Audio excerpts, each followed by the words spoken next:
Hello, everyone. Good evening, or good afternoon, or good morning, wherever you're listening to this LinkedIn Live show called Career Care Package. And it is 244th episode of the Career Care Package. And on today's episode, we are going to talk about a very ancient statistics that I found out.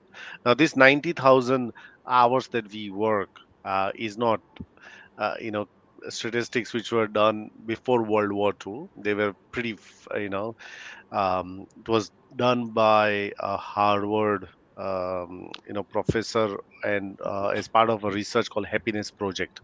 And there's a book also published on it, which I recommend that you go and check it out. The book as well. I have not read the book, but I found these statistics absolutely amazing. And that's what we are going to talk about. Is 90,000 hours at work in a lifetime, and what do we do with it? Is a big question. Do we have answers? Nope. Zip, zilch. Are we inviting questions and anecdotes and your observations? Yes, absolutely. If you've got, any anecdote, if you figured out how do you want to spend the 90,000 hours or whatever is remaining, please keep us, also engaged through the chat messages as well. But before we, dig deeper into the discussion, let's welcome Caroline Brown. Yes, thanks, Nash. Is it 90,000 hours that we spend dreading work or thinking about work? Or I is think it both of them. 90,000? Sorry, I shouldn't giggle. Um, well, it's an interesting question because the other research out there, I don't know where it came from, so it's probably wrong calling it research, but I will, is that it takes 10,000 hours to gain mastery over something. So That's we've true. got I think it was 80,000. Maxwell. Okay. Maxwell, he said that if you, yeah, 10,000 hours to master something. Yeah, Yeah. yeah. So I think it takes me a lot longer, but just saying, or to learn something.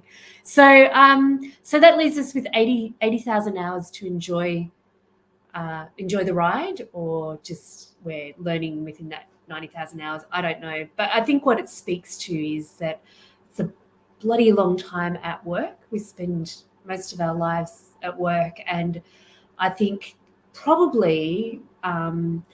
3 hours of that 90,000 thinking about what it is that we could be doing that might make us get up faster in the morning and enjoy the weekend more, or the weekend blends into the work.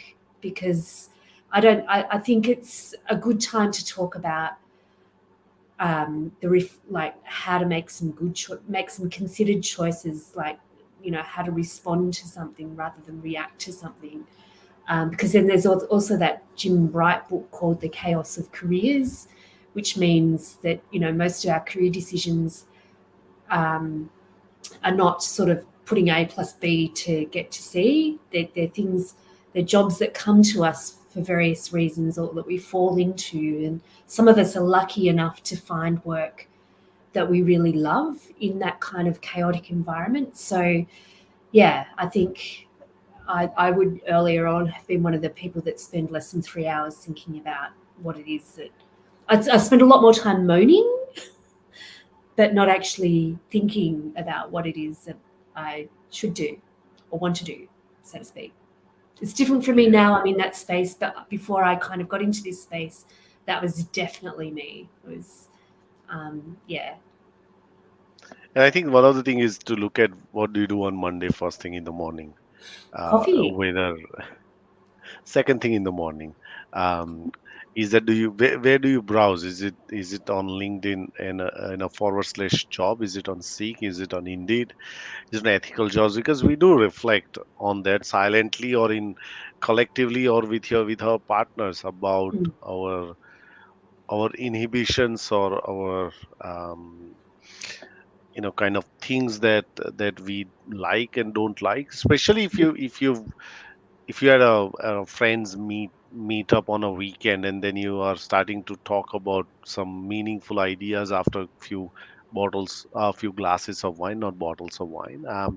Then I think you do get into that, whether am I doing enough or not, whether am I working to my potential or not, or whether am I this is really kind of thing that really thrills me or not. mm. And I was and sometimes it's also that, you know what thrilled me 5 years back may not thrill you right now. And mm, that's fine too. And I think we would fall into this idea that if I've chosen a particular career 5 years back, that means that this is my lifetime career. I can't mm, change because people will say, hang on, 5 years back you used to say that you loved career counseling, and now you are saying you just don't like it and you want to mm, become, I don't know, food entrepreneur. How the hell that happened? Why mm, do you do that?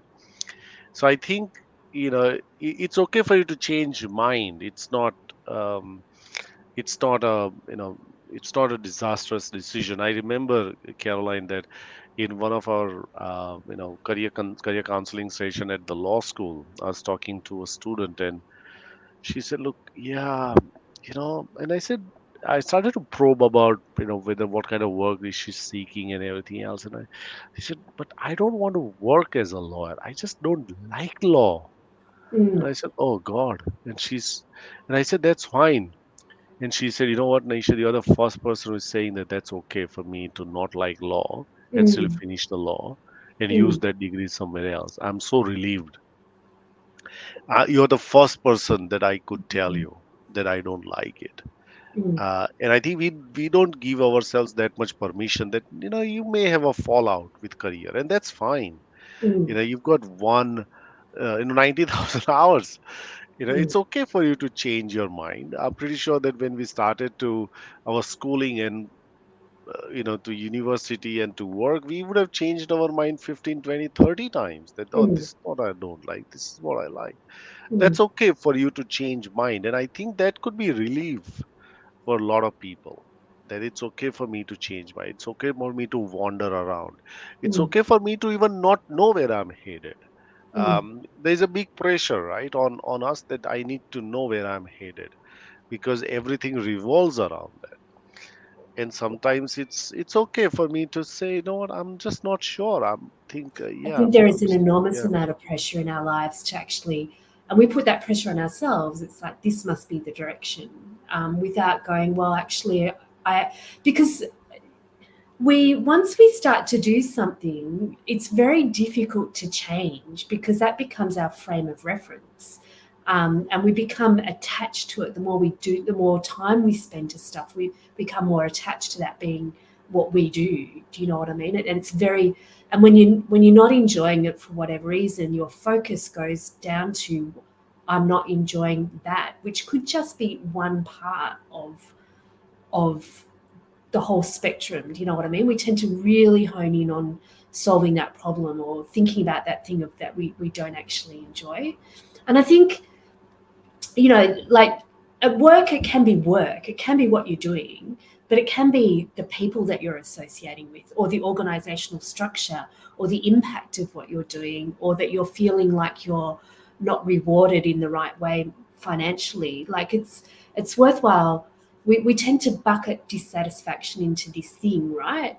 Without and go, well, it's just that I, for example, don't like law, but law can be applied in many, many different ways, and law can be, a pathway to many other great careers. So I think, we tend to too much when we talk about helping people establish direction, focus on, well, the vocational thing versus the bigger picture of what you're actually doing. Because in every role, there's generally some elements of that you actually enjoy. um, I haven't heard of anybody that absolutely is so burnt out that there's not one thing that inspires them about, or that they're interested in what they do. So it's worthwhile not being so narrow focused, but unpacking a few things around that to kind of work out what it is that is causing you that level of dissatisfaction. It's going into a little bit more granular details, and Mm, about I think you hit the nerve straight there, KB, with that idea of, I don't like my job or I don't like my career, but what aspects of it? Is it traveling? Is it yeah. that you have a fallout with colleagues? Is it that the pressure? Is it that the targets? Is it that because you're not meeting KPIs? Or is it because that you are not you are being challenged at work due to some some aspects of the work, and that's where you're Mm, finding it. So I think getting into those granular details is always going to be useful.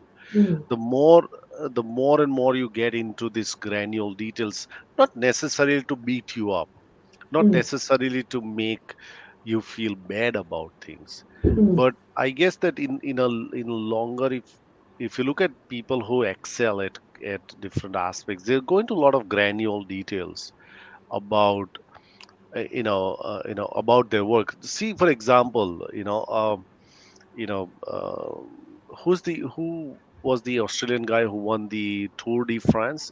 Ivan Kendall, forgot the Cadell name. Evans. Cadell Evans, right? So consider that National was Cadell amazing. Evans, right? I'm pretty sure that his bike, if the bike would weigh 20 grams more, he would actually know that why it's weighing Mm, 20 grams more. mm, Because he has to go into the granular details to find out the what's not working in order for him to perform at that mm, at that really exceptional level. For you and me, taking a having a biking as a hobby, we may not even feel the importance of it, but at that level mm, they start to feel the importance of it. So if you think that you want to excel at that level, or that's what your drive is, so you got to go into a lot of granular details, and this aspect is something that I really don't like. Okay, now when you say don't like, what do you mean by that? Can you outsource, can you get somebody else to do it, or or you have to find a relationship with that task, that okay, what can I do to make it easier for me, mm, right? So sometimes you're not falling out of the whole thing, you're going to fall out with parts of it, and that's mm, important to understand, because otherwise we just picture the whole thing as as that's not working, the way we generalize things anyway in our life. We go out to meet people and say, oh yeah, you know what, this is this kind of party, or that means that I need to be aware of this. So mm, we generalize even in our career as well. KB, if I can put it that way. There's one particular that reminds me. If you remember a few years back, we both went to a career expo. That used to be a face-to-face career expo. I think around 7, 8 years back. mm, And I know there was a guy who was roaming around with a microphone, and he came to me and he asked me a question that, oh, what's your name? I said, my name is Naishad. He said, look, what do you do? And I said, this is what I do. And then he asked me a question, what if you win a lotto tomorrow? Will you continue to do your work? mm, And I paused for a couple of seconds and I said, you know what? Yeah, I think I'll still continue to do my work because mm, this is very important. I like my work. mm. He said, oh, that's great to know. And then he walked away. But that's the kind of question. There was very, very straight question, but it, But a it really kind of difficult one to answer. Like you answer, right? can't just, because you stop and reflect, and I think that's a benefit. And you're probably seeing quite a few people in the work that you do, and probably can share some stories about the questions that people have. But that is the benefit of actually seeing. It's very difficult work to do by yourself in terms of what kind of direction for you or what sort of organization. And that's the benefit of an outsider just asking some targeted questions around, well, if you won lottery, what would would you be doing this? Probably the first time that you thought about it. And then if the answer is no, it's like, okay, why? But you've also tapped into that thing around, the work that you do and the work that I do. It does have a big, you can see the impact on people's lives. There's some meaning to that. And I think, you know, those things I was thinking before we got on today about what are those elements of a meaningful career? Like, what are some of the things that people need to actually find, like, enjoy what they're doing? And I think with the study that you've done, is probably more than I'm going to list. And for some people, it is believing that the work is important and that they're making a difference. For some people, it's you know like a start and an end. So it's kind of project, like goal based. For some people, it's feeling prestige and importance, and tying it up with you know their identity. So what are some of the things that you think that are all very normal, that people that go into making a satisfying career for people? I think it could be all of them. One thing that I wrote down is that whether you are applying your strength or not. Mm, If you if you particularly like an aspects of your work, or you like to leverage your strength, and if you are allowed to do that frequently, mm, that will take care of many other things, many nibbly things that you may not even enjoy, because mm, you are now in a zone of that I'm really applying my strength, I'm really playing to my strength, mm, and I really enjoy that. A lot of the times, if now there's a difference between excitement and exhaustion, or you get, you know you feel that you are, completely out of energy. So a lot mm, of the times when I really enjoy delivering presentations and workshops, and see, get up into a public's stage and really talk about things that matters to me.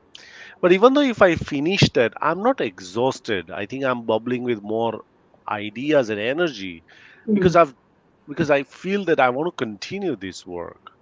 I want to continue this dialogue that I'm having. I want to continue to the work that I'm doing, because I can see how it benefits people and how mm, it benefits me, because I feel, a sense of fulfillment that, okay, now because of I've done that, I can see this 3 4 conversation that started mm, because I was able to do that.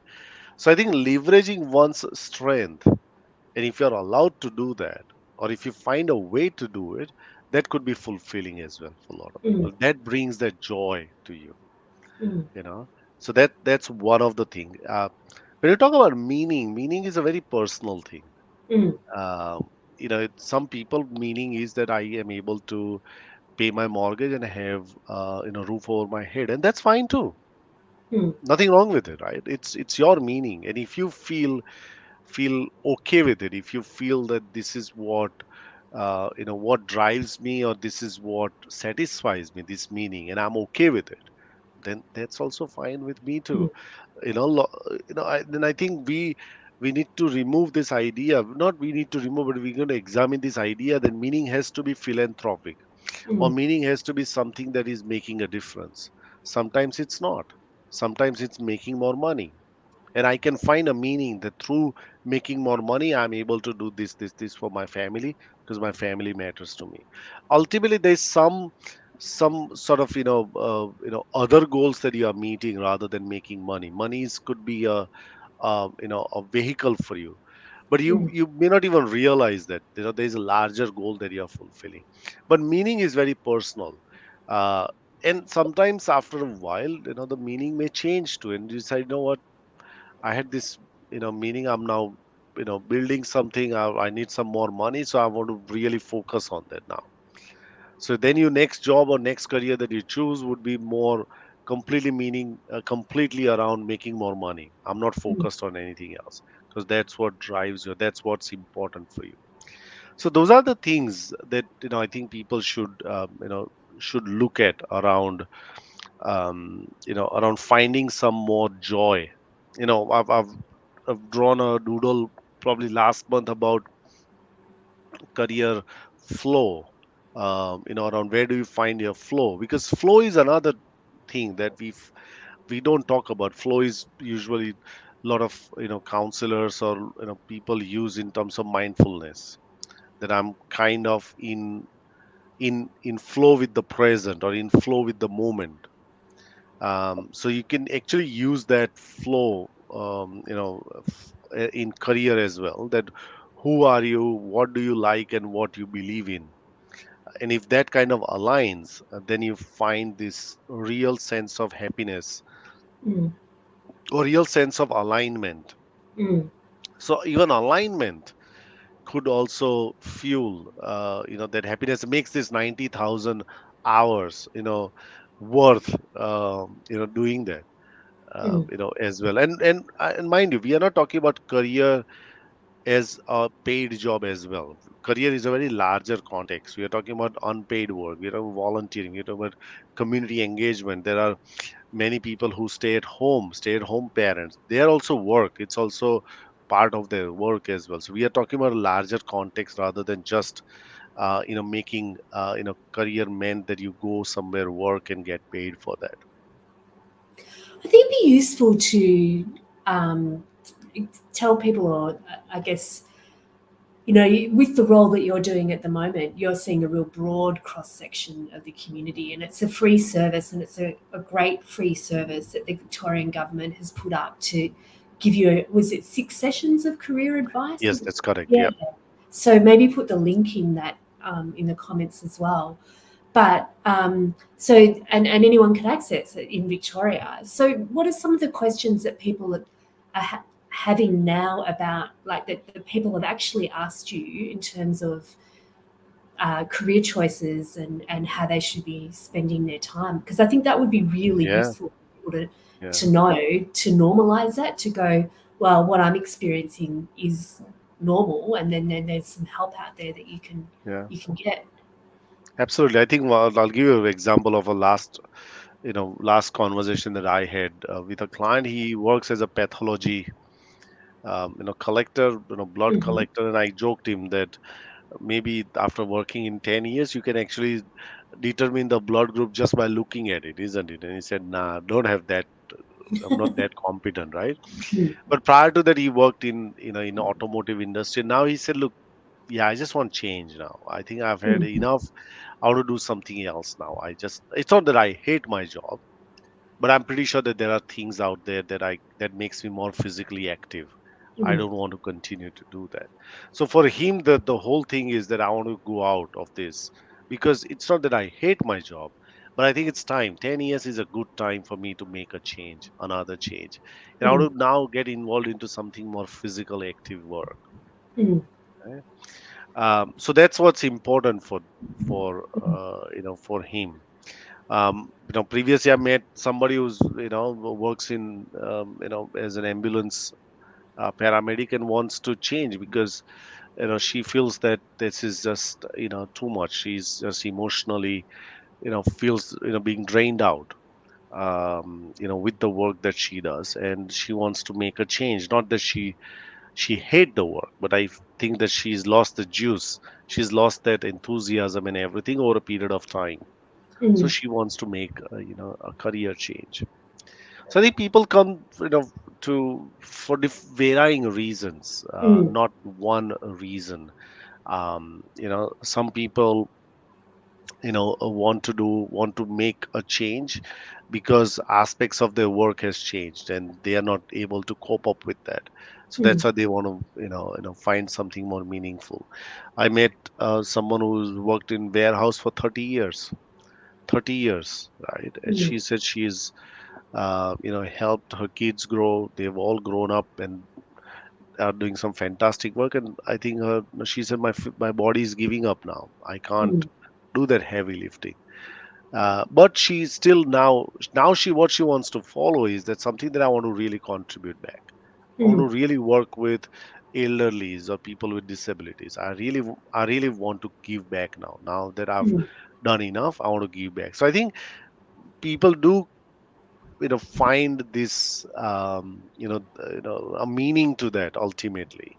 And then a lot mm. of the times, KB, I've shared my theory many times, but I think deep down we know what kind of work would make us really fulfill. We may not be able to articulate that, or we may not see an exact job like that. It might be a combination of two three different roles I that I don't can think, pick I up think something so, from here. yeah. Hmm. I think the challenge is too, and we spoke about it with Monique as well, is that it's never signposted, right? It's never a big flag that says, Nashad, you are not an engineer anymore, you are going to be a career counsellor. But often when you think back about, like, if you're doing something that you enjoy now, like I am, for example, I think back and I go, oh, there was a clue there, like a little clue there, and there was another little clue there, and there was another little clue there, and there was another little clue there. And so sometimes those things are, they're not the signposts, they're the little things that you have to stop and go, what was it like? What, like, because I might have only done that for an hour or two, and then we don't kind of trust that inner voice or that little evidence, or we're not curious enough at that time for whatever reason, that might be something that can be an element, or a much bigger element of what we do next. And again, because we don't give ourselves the time to, or the permission, or even it sometimes just never occurs to us that we have choice and that we can, you know, get help, or we can do something different. We get very, very much caught up in a rush. Yeah, it's kind of black and white. We don't Mm, see that their career is a lot of chances, as you rightly pointed out in the chaos theory of careers, mm, is the chance events are has got a greater impact on our careers than planned events. mm, It's those accidental moments that you've got, but you got to seize on that, because mm, just having that is not enough. Then you got to seize on that. Okay, so let me examine. I think we are also kind of, in my view, we might be fearful of even examining, because examining means that we are committing to it. Examining means that we got to do that. Otherwise, it's not sustainable. I can't, I and I think we can't even share that with anyone. That, look, this is what I'm really getting interested in, because mm, there is not much support out there, generally speaking, for people who are have got a steady career. They're going and they suddenly start to drift around and said, "This is what I'm also interested in." And I said, "What would people think about me? What mm. would people say about that?" And I think that's a big killer. What would people say, or what would people think about me? That have I gone mad? I And think we're why am also I? Hmm. programmed, like from our Hmm. schooling, when you go, there's a linear, there's a straight line upwards about progression. You do this grade one, grade two, grade three, up to HSC, right? Then maybe uni, or maybe TAFE, or maybe an apprenticeship, or maybe work. But so we don't, you know, it doesn't really fit with how, um, with making the best decisions for ourselves, because there's a path that we follow. And I like the work that you were doing at one point around design thinking for your career, which is probably something interesting to share as well, um, because it's a different way of putting the elements in place. It isn't based on going and completing a course, or doing. Do you know what I mean? Like it's much. I'm going to bugger it up, so I think you Yeah. should talk about it. But it's a completely different way of learning, experimenting, and something emerges from that. So, but we're just And not used to that experimenting. Yeah. kind of Yeah. process Hmm. when our brains are trained to learn in a certain way, and achieve in a certain way. But that's not necessarily the greatest way to um, decide or help you, Hmm. clarify a direction. Absolutely. I think experimentation is a big part of it. It's okay for you to, and I'll tell you my own thing, that I'm experimenting with three, four different ideas at a, not just about career, but an idea about, I want to make a, vegan protein balls, and what do I do with it? And I'm sharing that with other people. I'm not. I find that the more that I do that, it also helps me validate what I'm thinking. At the same time, it also kind of creates an accountability for me, as well. That, look, you told me that this is what you're going to do. You haven't done that. Why? What happened? So it also creates that bit of accountability, because without that, I can have multiple ideas in my head. Workable ideas in my head about different things that will bring real joy to me, but I might not even share with anyone. So I Mm-hmm. think people should also either form a real close tribe of people who can listen to those things, Mm-hmm. and appreciate it. Not necessarily give you validation, but just once, that listen to me. This is what I got to say. That this is something that I'm really interested in. So I So think some of those forming those ingredients would relationships. be experimentation, like having an idea, having multiple interests, having a tribe, or a group of people that you can validate or bounce Yep. bounce ideas off. What else is in that design Yeah, and thinking? then and then trying out.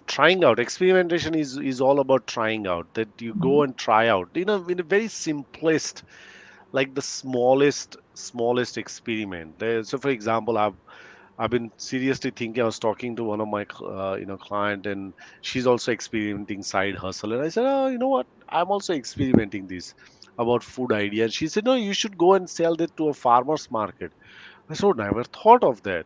So now this just happened last week. I'm really considering, once I've got my deck cleared with few things, I'm really going to focus on making some protein balls that I've done that, and then sending it to a couple of or 4 5 friends that I know, giving them to taste, and then trialing out that one. So I think, yeah, I think that taking that action, even the smallest one, in that direction is a good idea. Don't let that pass, because I think I put that a visual last month about that perished avocado and the fresh avocado.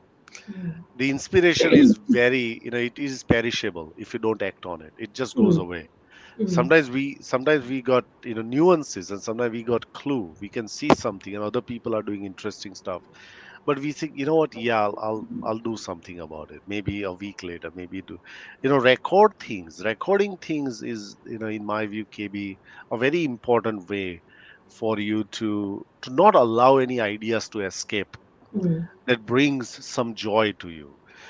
So I've got books and books of written ideas and everything. I never give this away. I would mm, have probably got 20 of these books. And sometimes, unless Nildar asks me to throw that away, look back and reflect on 2015. This is what I wrote about this business idea and everything. And I reflect on it, mm, and then sometimes I pick up some of this. So I think reflection, writing, the recording, those stuff is incredibly important in my mm, view. mm.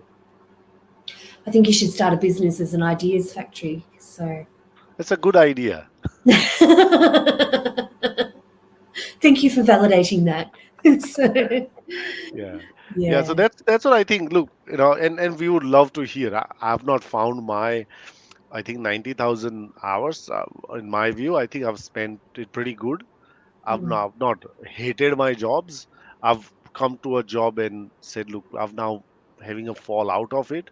mm, I think first job that I really hated was to work in a manufacturing one. That was absolutely, mm, I just could not sustain that work. mm, Absolutely, I hated that. So apart from that, I think the jobs that I had were pretty good to amazing, and the mm, work that I do right now is pretty amazing mm. work. Fantastic. But yeah, try it out different. Don't let those ideas escape. You know, be curious. Be curious is probably the one thing that we would say. And also, again, just reiterating the importance of, you'll get a lot of bad advice from people that have maybe a vested interest, but also just like to have an opinion, or have their own fears. So to really be able to find some people that give you that are your cheer squad, that give you good feedback and feedback that you trust as well, because I know often, not often, but it has happened in the work that I do with my clients. We discuss like a positioning, Mm, how you're going to position this experience for mm, your next move. And occasionally they've taken that work and they've given it to somebody who hasn't gone through that thought process, who hasn't gone through that experience, and they've gone, mm, oh no, no, that's just not, I wouldn't put it like that. I would write it this way. But that's not the right, you've got to find the right tribe and the right feedback. The feedback is, I'm going to put my idea or my new positioning out into market. And am I getting the right response back from people? Am I getting the right calls from headhunters or recruiters or whatever? And it's exactly the same with, validating your idea. So you don't validate your idea of protein balls for, somebody who's a carnivore. It's like you take them to the markets and see if you can sell them. You know what I mean? So just and using an and then you're not attached to the idea. I think we get really this one, that yeah, not we just, attached to the you're feedback. not attached to it then, because our brain is full of those things. Our brain has got too much capacity to even connect to things that you normally don't see that. Mm, But then if it doesn't work, and that's why you do in a very small proportion, mm, so that you're not investing hundreds of dollars into producing something or into doing something Mm, that will prevent you from taking further risks as mm. well. So yeah, so hopefully people who listen to it will find will be enlightened by 7 o'clock today. I've spent And at least another hour. if you're not, then listen to it again, because there's a lot of things that we said, it must enlighten you. But on a good note, I think it's a worthy discussion to have, and I think it's good that there's a lot more acceptance of these discussions now, in post COVID Mm, world. Pre COVID, or people saying, yeah, I'm okay with it, no, mm, I'm fine, I don't want to talk about it. But I think people are more open and mm. accepting to these ideas, so that's really good. Absolutely. And also um, finding mm, that, also, getting that outside help doesn't mm, necessarily have to be, like there's lots of support out there. absolutely. You are struggling to find something that suits you, and just being over Absolutely. something is a good enough reason. Like, sounds like some of your clients were just over collecting blood and moving things around in a warehouse. Exactly. Just valid reasons to go and get Absolutely. help.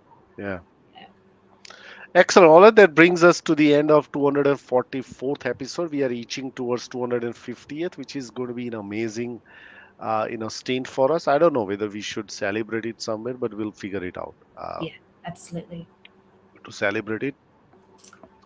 But KB, yeah. So last words of wisdom, and then tell us about that. You're going away, and you are not going to be I there. And am. asking people if you want to apply to become my co-host, If you want the do that. joy of becoming Nashad's co-host, no, I am going away for July. Fingers crossed. I will be off grid. I will be posting a few photos here and there, for a bit of downtime, a bit of creative time, a bit of family time. So, Nashad is flying solo, but with another co-host, for the next 4 weeks, which we'll keep you updated with. So, Yep. um, if you haven't subscribed to the YouTube channel, you know what to do. If you haven't followed the hashtag career care package, you know what to do.